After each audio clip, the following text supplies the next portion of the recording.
There were quite a few people in favour. We have quite a few Dignity in Dying members, I believe, on the Isle of Man, although we're not certain. But nothing came of that then, and we thought it was time to revisit the topic. So who are going to be the speakers at the meeting?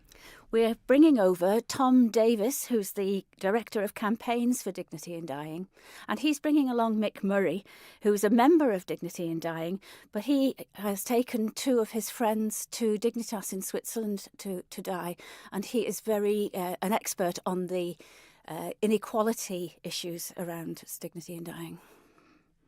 As you've alluded to, this is something that's been discussed on the island before. In 2015, I think it was in the House of Keys. Why is this being brought back up now? Some of our new politicians have started talking about it again, and so we thought it was an ideal time to reignite the discussion.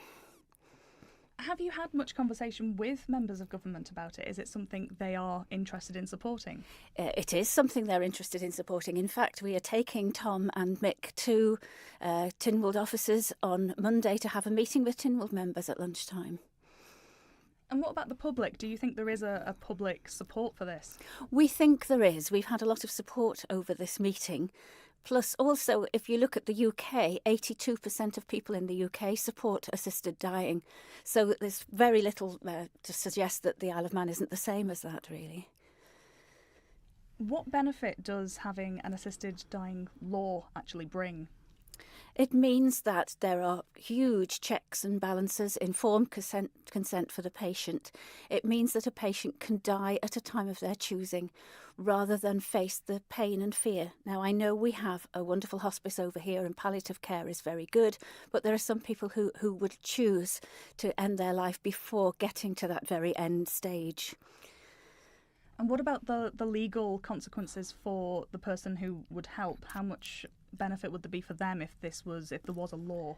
Well, they would have to be medical checks and balances. They have to be Dignity in Dying want people to be within 6 months at the end of their life. It has to be a terminal diagnosis. Other organisations have different elements. So, for instance, if they have a progressive degenerative disease, they might be allowed to do this. But there are lots and lots of checks and balances. At the moment, there is no prosecution anymore for people who aid assisted suicide. But all the checks and balances are carried out after the death. Whereas if you have an assisted dying law, the checks and balances and informed consent are all given in advance, up front, all documented, so we know where we are.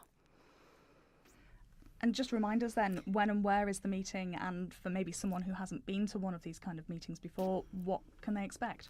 Well, we have done several meetings in combination with Positive Action Group. We're good friends. We work well together. We meet at the Legion Hall, Manx Legion Hall in Market Street in Douglas at 7:30 on Monday evening. We start with about half an hour of our visitors speaking, and then it will be open to discussion. Roger Tomlinson is ace with the roving microphone, and we go around and we hear everybody's questions, and they're discussed amongst the people there.